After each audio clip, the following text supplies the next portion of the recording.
ರಾಷ್ಟ್ರ ರಾಜಧಾನಿ ದೆಹಲಿ ರೈತರ ಶಕ್ತಿ ಪ್ರದರ್ಶನಕ್ಕೆ ಸಜ್ಜಾಗಿದೆ. ಬೆಳೆಗೆ ಕನಿಷ್ಠ ಬೆಂಬಲ ನೀಡಬೇಕೆಂಬುದು ಸೇರಿದಂತೆ ಹಲವು ಬೇಡಿಕೆಗಳನ್ನು ಈಡೇರಿಸುವಂತೆ ಕೇಂದ್ರ ಸರ್ಕಾರವನ್ನು ಆಗ್ರಹಿಸಿ 200 ರೈತ ಸಂಘಟನೆಗಳು ಇಂದು ದೆಹಲಿ ಚಲೋಗೆ ಕರೆ ನೀಡಿವೆ. ಪೊಲೀಸರ ತಡೆಗೋಡೆ ಭೇದಿಸಲು ರೈತರು ಟ್ರ್ಯಾಕ್ಟರ್ಗಳನ್ನೇ ಮಾರ್ಪಾಡು ಮಾಡಿಕೊಂಡು ಉಗ್ರ ಹೋರಾಟಕ್ಕೆ ಅಣಿಯಾಗಿದ್ದಾರೆ.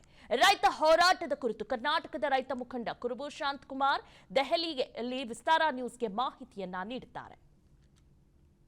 ರಾತ್ರಿ ಮಧ್ಯರಾತ್ರಿ 2 ಗಂಟೆಯಲ್ಲಿ ಮಹಿಳೆಯರೆಲ್ಲ ಎಳೆದಾಡಿ ಬಂಧನ ಮಾಡುವಂತ ಕೆಲಸವನ್ನ ಪೊಲೀಸರು ಮಾಡಿದ್ದಾರೆ. ಇದು ಪ್ರಜಾಪ್ರಭುತ್ವದ ಕಗ್ಗೊಲೆ ಮಾಡುವಂತ ಕೆಲಸ. ಪೊಲೀಸರ ದಬ್ಬಾಳಿಕೆಯ ವರ್ತನೆ, ಈ ವರ್ತನೆ ನಾವು ಸಹಿಸಿಕೊಂಡಿರ್ಲಿಕ್ಕೆ ಸಾಧ್ಯ ಇಲ್ಲ. ಇಡೀ ದೇಶದ ರೈತ ಕುಲವನ್ನ ಉಳಿಸಲಿಕ್ಕೆ, ರೈತರ ಒಂದು ಬೇಡಿಕೆಗಳನ್ನು ಈಡೇರಿಸಬೇಕು ಅಂತೇಳಿ 13ನೇ ತಾರೀಕು ಸಂಯುಕ್ತ ಕಿಸಾನ್ ಮೋರ್ಚಾ ರಾಜಕೀಯೇತರ ಸಂಘಟನೆ ರಾಜಕೀಯೇತರವಾಗಿ ಇಡೀ ದೇಶದ ರೈತರೆಲ್ಲ ಸಂಘಟಿತವಾಗಿ ಹೋರಾಟಕ್ಕೆ ಇಳಿದಿದ್ದೀವಿ. ರಾತ್ರಿ ಮಧ್ಯರಾತ್ರಿ 2 ಗಂಟೆಯಲ್ಲಿ ಮಹಿಳೆಯರೆಲ್ಲ ಎಳೆದಾಡಿ ಬಂಧನ ಮಾಡುವಂತ ಕೆಲಸವನ್ನ ಪೊಲೀಸರು ಮಾಡಿದ್ದಾರೆ. ಇದು ಪ್ರಜಾಪ್ರಭುತ್ವದ ರಾಷ್ಟ್ರ ರಾಜಧಾನಿ ದೆಹಲಿ ರೈತರ ಶಕ್ತಿ ಪ್ರದರ್ಶನಕ್ಕೆ ಸಜ್ಜಾಗಿದೆ. ಬೆಳೆಗೆ ಕನಿಷ್ಠ ಬೆಂಬಲ ನೀಡಬೇಕೆಂಬುದು ಸೇರಿದಂತೆ ಹಲವು ಬೇಡಿಕೆಗಳನ್ನು ಈಡೇರಿಸುವಂತೆ ಕೇಂದ್ರ ಸರ್ಕಾರವನ್ನು ಆಗ್ರಹಿಸಿ 200 ರೈತ ಸಂಘಟನೆಗಳು ಇಂದು ದೆಹಲಿ ಚಲೋಗೆ ಕರೆ ನೀಡಿವೆ.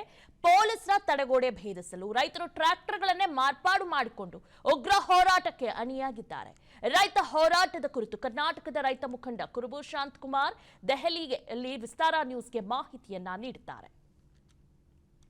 ರಾತ್ರಿ ಮಧ್ಯರಾತ್ರಿ 2 ಗಂಟೆಯಲ್ಲಿ ಮಹಿಳೆಯರೆಲ್ಲ ಎಳೆದಾಡಿ ಬಂಧನ ಮಾಡುವಂತ ಕೆಲಸವನ್ನ ಪೊಲೀಸರು ಮಾಡಿದ್ದಾರೆ. ಇದು ಪ್ರಜಾಪ್ರಭುತ್ವದ ಕಗ್ಗೊಲೆ ಮಾಡುವಂತ ಕೆಲಸ. ಪೊಲೀಸರ ದಬ್ಬಾಳಿಕೆಯ ವರ್ತನೆ, ಈ ವರ್ತನೆ ನಾವು ಸಹಿಸಿಕೊಂಡಿರ್ಲಿಕ್ಕೆ ಸಾಧ್ಯ ಇಲ್ಲ. ಇಡೀ ದೇಶದ ರೈತ ಕುಲವನ್ನ ಉಳಿಸಲಿಕ್ಕೆ, ರೈತರ ಒಂದು ಬೇಡಿಕೆಗಳನ್ನು ಈಡೇರಿಸಬೇಕು ಅಂತೇಳಿ 13ನೇ ತಾರೀಕು ಸಂಯುಕ್ತ ಕಿಸಾನ್ ಮೋರ್ಚಾ ರಾಜಕೀಯೇತರ ಸಂಘಟನೆ ರಾಜಕೀಯೇತರವಾಗಿ ಇಡೀ ದೇಶದ ರೈತರೆಲ್ಲ ಸಂಘಟಿತವಾಗಿ ಹೋರಾಟಕ್ಕೆ ಇಳಿದಿದ್ದೀವಿ. ರಾತ್ರಿ ಮಧ್ಯರಾತ್ರಿ 2 ಗಂಟೆಯಲ್ಲಿ ಮಹಿಳೆಯರೆಲ್ಲ ಎಳೆದಾಡಿ ಬಂಧನ ಮಾಡುವಂತ ಕೆಲಸವನ್ನ ಪೊಲೀಸರು ಮಾಡಿದ್ದಾರೆ. ಇದು ಪ್ರಜಾಪ್ರಭುತ್ವದ ರಾಷ್ಟ್ರ ರಾಜಧಾನಿ ದೆಹಲಿ ರೈತರ ಶಕ್ತಿ ಪ್ರದರ್ಶನಕ್ಕೆ ಸಜ್ಜಾಗಿದೆ. ಬೆಳೆಗೆ ಕನಿಷ್ಠ ಬೆಂಬಲ ನೀಡಬೇಕೆಂಬುದು ಸೇರಿದಂತೆ ಹಲವು ಬೇಡಿಕೆಗಳನ್ನು ಈಡೇರಿಸುವಂತೆ ಕೇಂದ್ರ ಸರ್ಕಾರವನ್ನು ಆಗ್ರಹಿಸಿ 200 ರೈತ ಸಂಘಟನೆಗಳು ಇಂದು ದೆಹಲಿ ಚಲೋಗೆ ಕರೆ ನೀಡಿವೆ. ಪೊಲೀಸರ ತಡೆಗೋಡೆ ಭೇದಿಸಲು ರೈತರು ಟ್ರ್ಯಾಕ್ಟರ್ಗಳನ್ನೇ ಮಾರ್ಪಾಡು ಮಾಡಿಕೊಂಡು ಉಗ್ರ ಹೋರಾಟಕ್ಕೆ ಅಣಿಯಾಗಿದ್ದಾರೆ. ರೈತ ಹೋರಾಟದ ಕುರಿತು ಕರ್ನಾಟಕದ ರೈತ ಮುಖಂಡ ಕುರುಬು ಶಾಂತಕುಮಾರ್ ದೆಹಲಿಯಲ್ಲಿ ವಿಸ್ತಾರ ನ್ಯೂಸ್ಗೆ ಮಾಹಿತಿಯನ್ನ ನೀಡಿದ್ದಾರೆ. ರಾತ್ರಿ ಮಧ್ಯರಾತ್ರಿ 2 ಗಂಟೆಯಲ್ಲಿ ಮಹಿಳೆಯರೆಲ್ಲ ಎಳೆದಾಡಿ ಬಂಧನ ಮಾಡುವಂತ ಕೆಲಸವನ್ನ ಪೊಲೀಸರು ಮಾಡಿದ್ದಾರೆ. ಇದು ಪ್ರಜಾಪ್ರಭುತ್ವದ ಕಗ್ಗೊಲೆ ಮಾಡುವಂತ ಕೆಲಸ.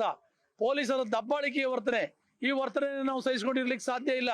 ಇಡೀ ದೇಶದ ರೈತ ಕುಲವನ್ನ ಉಳಿಸಲಿಕ್ಕೆ, ರೈತರ ಒಂದು ಬೇಡಿಕೆಗಳನ್ನು ಈಡೇರಿಸಬೇಕು ಅಂತೇಳಿ 13ನೇ ತಾರೀಕು ಸಂಯುಕ್ತ ಕಿಸಾನ್ ಮೋರ್ಚಾ ರಾಜಕೀಯೇತರ ಸಂಘಟನೆ ರಾಜಕೀಯೇತರವಾಗಿ ಇಡೀ ದೇಶದ ರೈತರೆಲ್ಲ ಸಂಘಟಿತವಾಗಿ ಹೋರಾಟಕ್ಕೆ ಇಳಿದಿದ್ದೀವಿ. ರಾತ್ರಿ ಮಧ್ಯರಾತ್ರಿ 2 ಗಂಟೆಯಲ್ಲಿ ಮಹಿಳೆಯರೆಲ್ಲ ಎಳೆದಾಡಿ ಬಂಧನ ಮಾಡುವಂತ ಕೆಲಸವನ್ನ ಪೊಲೀಸರು ಮಾಡಿದ್ದಾರೆ.